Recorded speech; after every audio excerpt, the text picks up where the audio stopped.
Rebecca, thank you so much for joining me today at Of GAIM Ops course. Cayman. Can you tell me about the red flags that surface early when performing operational due diligence on a manager? Oh, sure. Red flags or yellow flags, it depends on how people classify them. I would say one of the biggest ones is personality issues.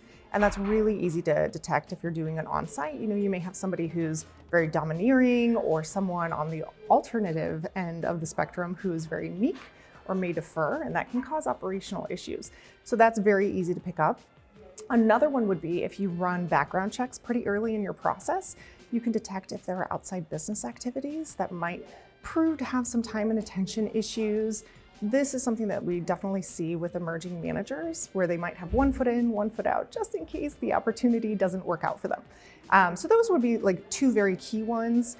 And then perhaps a more basic one, but equally important, is read your documentation in advance of going on site with the manager and then ask very strategic questions around those policies, and you can see what they're living and breathing on a daily basis and where the conflicts are. So that's really easy to do pretty early in the process.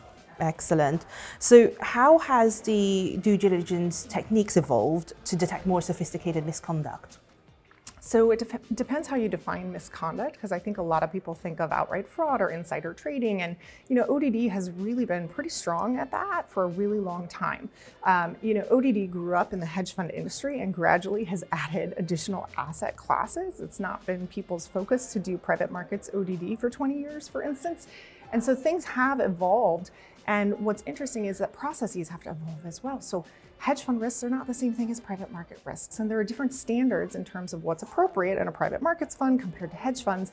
So people are kind of grappling with that. They're still figuring out their processes and what the asset class nuances are, but it is evolving. Now, one of the things that I think needs to evolve in ODD is, with the advent of AI, it's not just ODD and like LP practitioners who are using AI, the managers are too. And one of the big things that I focus on with our managers is original language and intent of the language.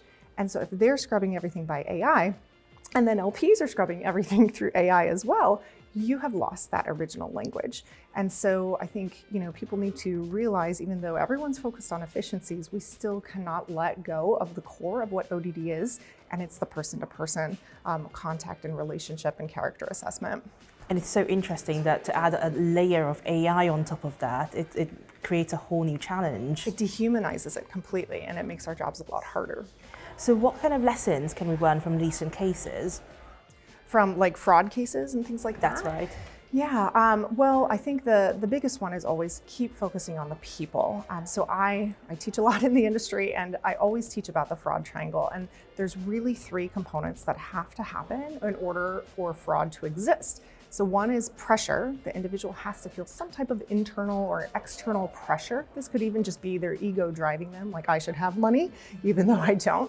So that's number one. Number two is opportunity. And opportunity is really where people think that ODD classically lives. And I don't disagree with them, but I will come back to that, because a third point is rationalization. So people have to rationalize committing fraud.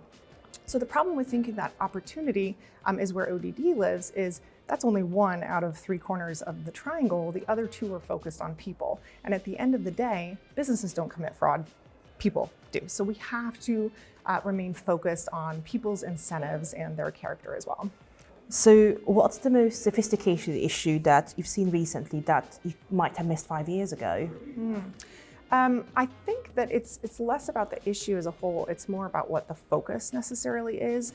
Historically, I think ODD was really focused on looking for frauds, and frauds absolutely exist. I mean, I teach a lot of case studies on those, but it's less about fraud, for instance, in private markets, and it's more about misaligned incentives. And I think that this is a very complicated topic because you have so many subtopics there. You've got nav lines, you've got aggressive use of sublines, you've got affiliated transactions, continuation vehicles, outside business activities, et cetera. Like, conflicts abound. And the question is, how do you gauge that? Because one conflict or one issue is not necessarily meaningful unless you get multiple. And then how do you aggregate those, right? To understand who is the manager actually working for? Are they working for themselves more selfishly, or are they truly working for their LPs and they're going to make money on the basis of that? And so it's really just doing a qualitative assessment and comparing it to peers as well to understand it. So that's something that I see LPs really grappling with in the industry. That's incredible. And I mean, it all boils down to the trust in the person-to-person relationship. Yes.